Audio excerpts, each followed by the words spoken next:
The Rubik's Cube is the most popular puzzle in the entire world. For decades now, it has fascinated and challenged people of all ages in various countries around the world. From young children to engineers, philosophers, mathematicians, and everyone in between, this puzzle has captivated millions of people. In fact, it is estimated that 1 in 7 people have touched the Rubik's Cube at least once. Probably more fascinating than the cube itself is how this puzzle came to be. Hungarian inventor Erno Rubik is the man behind the popular puzzle. He challenged himself to make the first Rubik's Cube in his room at his mother's apartment. After succeeding at this project, he faced more difficulties while trying to make the cube available to the public due to the rigid communist economy of Hungary at the time. Rubik powered through, and because of his perseverance, his invention became a global phenomenon and even helped Hungary along its path to becoming a free economy. This is the story of the Rubik's Cube and how its inventor, Erno Rubik, became the first self-made millionaire from the communist bloc. Welcome to Planet Biz. The Self-Imposed Challenge. Erno Rubik was born in 1944 during the Second World War in the basement of a hospital in Budapest, which had been converted into an air raid shelter. His mother, Magdalena Santo, was a poet, and his father, Erno Rubik Sr., was a renowned flight engineer who designed gliders. At a very young age, Erno Rubik had a love for drawing, painting, and sculpting. This passion influenced him to design and study sculpture at the Secondary School of Fine and Applied Arts. Afterwards, he attended the Budapest University of Technology, where he studied architecture between 1962 and 1967. Upon graduating, Rubik went on to the Hungarian Academy of Applied Arts as a student, although he would eventually stay as a teacher after completing his studies. During Rubik's time studying, he became very interested in geometric patterns and the concept of space. As a college professor, he taught a course on descriptive geometry, where he would teach students how to use two-dimensional images to represent three-dimensional shapes.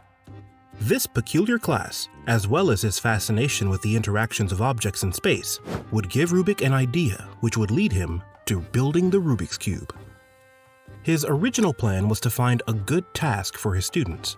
Erno wanted to build a structure with individual cubes in such a way that they would stick together, but also move around, exchanging places without the structure falling apart. Creating something tangible out of this idea wasn't going to be an easy task.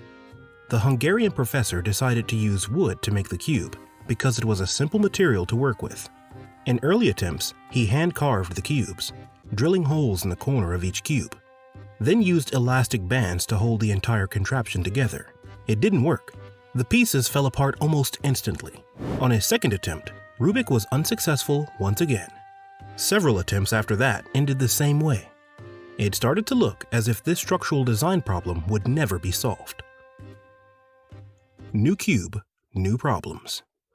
For a while, a suitable design to give his cube the desired configuration eluded 29-year-old Erno Rubik, but he wasn't going to give up. As the Hungarian inventor is fond of stating, his inspiration comes from his father. In the words of Erno, his father was the person who was capable of moving a hill. There was nothing that could prevent him from doing what he decided or bringing a project to completion. So Erno Rubik continued persistently in an attempt to conquer this challenge that he had set for himself. After many failed shots, his persistence finally paid off. He created a unique design that would allow a cube made out of smaller, interlocking square pieces to be twisted in different ways without falling apart. After he gave his cube an initial twist, he decided to add colors to the cube pieces to mark their movement. Using different colors of adhesive paper, Rubik gave each face of the cube a unique color. Then he started scrambling the cube, one twist at a time. As he did, Rubik enjoyed watching the different colors mix up randomly with just a few turns. But he would soon realize that realigning the cube into its original configuration would not be as easy as he thought. When describing this experience, Rubik said it was like after a nice walk when you have seen many lovely sights, you decide it's time to go home. It is at that moment when you came face to face with the big challenge. What way is home? Erno wasn't sure he would ever be able to solve this problem. It may seem like a small cube, but the approximate number of different possible configurations is 43 quintillion. Yes, that's 18 zeros. To put this into perspective, if you made a single turn of one of the cube's faces every second, it would take you 1,400 trillion years to go through all the possible configurations. With so many wrong configurations and just one single right one, Erno Rubik knew it would take him more than his entire lifetime to solve this invention if he kept making random twists. He began working out a solution and, even though it took him about a month, he was finally able to solve the puzzle. Rubik took the cube to class to show his students, and they really liked it. He then speculated that the cube would appeal to a larger audience. Familiar with patenting because his father owned several patents, Rubik applied for a patent for a three-dimensional logical toy and set out to find a manufacturer for his invention. But because of Hungary's rigid communist economy, this journey was destined to be very difficult. The Magic Cube. Rubik had a lot of faith in the potential of his invention to captivate the public, but making it available to a larger audience was where the problem came in. The cube's mechanism was relatively simple to make, and it could easily be manufactured in bulk. But the Hungarian government dictated the means and quantity of production and placed strict rules on businesses. The question now was who would do the manufacturing? After a difficult search, Rubik finally found his answer in a small company that worked with plastic, making items such as chess sets and toys. Rubik left his invention with them, and when his patent was finally approved in 1975, the company produced 5,000 copies of the puzzle, which they sold as the Magic Cube. It was a hit. 2 years later, 300,000 cubes had been sold in Hungary. Sales of the Magic Cube slowed down, but not for long. In 1979, Hungarian businessman Tibor Lotzi was having coffee when he spotted a waiter playing with the puzzle. Lotzi was impressed and saw the cube's potential.